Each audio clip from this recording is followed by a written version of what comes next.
अनुराग सक्सेना कौन है? ये बहुत सिंपल आदमी हैं और कानपुर में इनका जन्म हुआ था और कानपुर के ही रहने वाले हैं, लेकिन बहुत ज़्यादा घूमे, विदेशों में रहे, ज्ञान प्राप्त किया। हाँ, अंत में जाके इधर 5, 10, 15 साल से स्पिरिचुअल में और एकेडमिक्स में आ गए हैं। मेन ये इतना ही समझ लीजिए। बाकी मेरे बारे में जो भी जानना हो वो वेबसाइट है, उस पर आपको मिल जाएगा। सर, आर्ट ऑफ एक्सीलेंस नाम की एक बुक भी लिखी है आपने, क्या खास है इस किताब में और क्या सिखाती है, क्या सीख देती है? ओके, आर्ट ऑफ एक्सीलेंस जो है ये किताब है। ये किताब एक्चुअली में मैंने जब लिखी थी आज से करीब 7, 8, 10 साल पहले, उसका उद्देश्य ये था कि आजकल हमारे स्कूल कॉलेजेस में हमको एकेडमिक नॉलेज बहुत दी जाती है और पढ़ाई लिखाई पे ध्यान दो, और स्लोगन दिया जाता है माँ बाप की तरफ से, get a good education get a good job, get a good education get a good job. पर कोई भी ये नहीं बताता है कि जॉब को प्राप्त करने के लिए या सफलता को प्राप्त करने के लिए एजुकेशन के साथ अदर स्किल्स की भी बहुत ज़रूरत है, मतलब सॉफ्ट स्किल्स। तो ये किताब पूरी जो है सॉफ्ट स्किल्स के ऊपर है। आर्ट ऑफ एक्सीलेंस के नाम से एक एनजीओ भी है, मॉड्यूल्स भी हैं, सक्सेस मॉड्यूल्स भी हैं, स्किल मॉड्यूल्स भी हैं। तो बेसिकली ये है आर्ट ऑफ एक्सीलेंस। आजकल के युवा कहीं ना कहीं सर भटकते हुए देखते हैं, उनका कोई फोकस नहीं है लाइफ में, उनको क्या कहना चाहेंगे?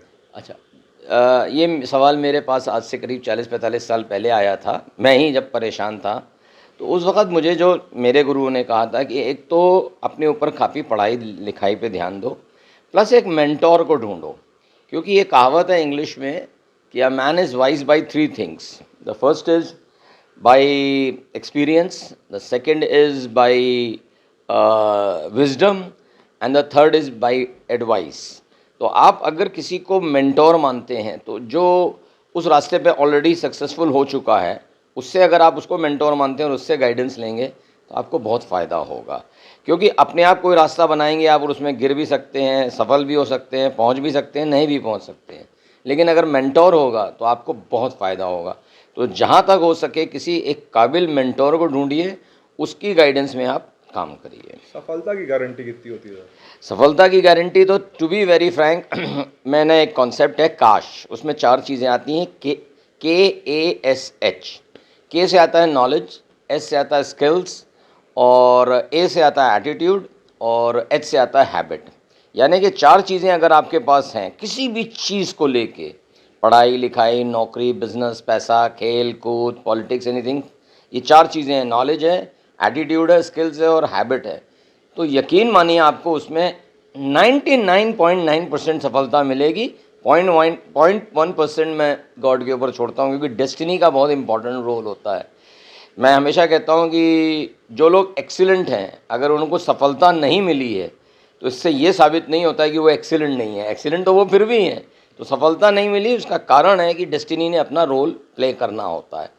तो सफलता की 99% गारंटी है अगर आप काश मॉड्यूल्स पे काम करते हैं तो। मुस्कुराए कानपुर के साथ में आप जुड़े हैं, तो किस तरीके से कानपुर मुस्कुराएगा, उसका भविष्य क्या है? अच्छा, बहुत अच्छा प्रश्न है ये। सुधांशु जी से मेरी करीब 15-20 साल पहले मुलाकात हुई थी और हमेशा होती रही है कभी ना कभी किसी विषय पे। मेरा उनसे एक दिन चर्चा चल रही थी कि सर कानपुर में कम से कम ऐसी 100-150 एनजीओज़ हैं जो अलग अलग काम कर रही हैं, लेकिन वो एक छत के नीचे नहीं आ पा रही हैं। तो क्यों ना एक ऐसा संगठन खड़ा किया जाए जहाँ पे सारे जितने भी कानपुर के बेहतरीन एनजीओज़ हैं जो हेल्थ सेक्टर में काम कर रहे हैं और जो फाइनेंस में कर रहे हैं, जो सोशल काम कर रहे हैं, जो गरीबों के लिए काम कर रहे हैं, वो सब एक छत के नीचे आ जाएं। तो मुस्कुराए कानपुर का जन्म उस वजह से हुआ है।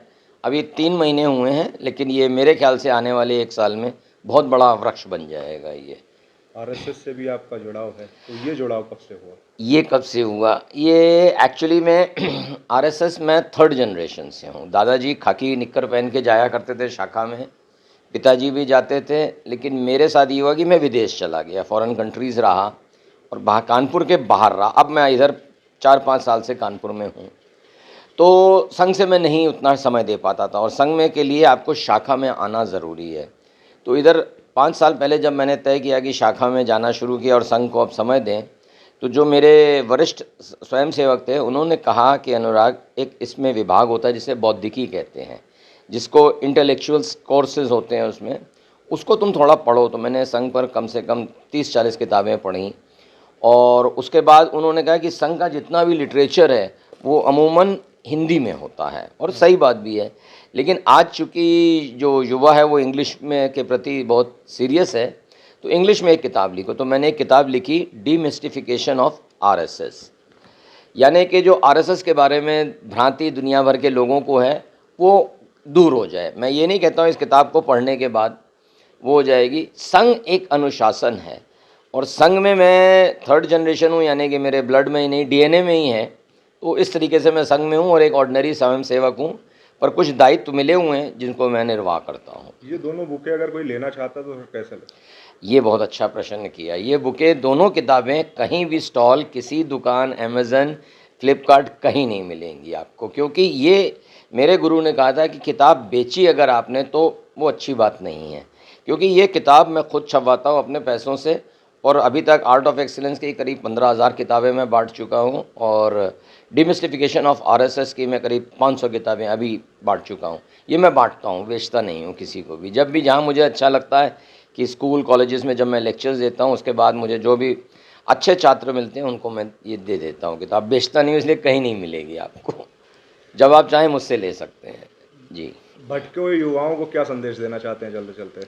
बस इतना कहूँगा, एक तो लक्ष्य तय करो, सबसे पहली चीज़ है लक्ष्य तय करो।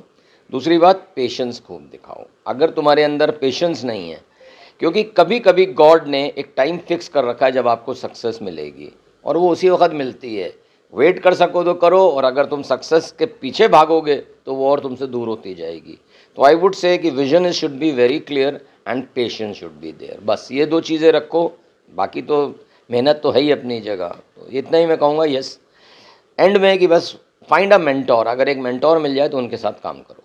Thank you so much. Thank you very much sir. Democratic I news channel को लाइक करें, शेयर करें, सब्सक्राइब करें और बेल आइकन दबाएं।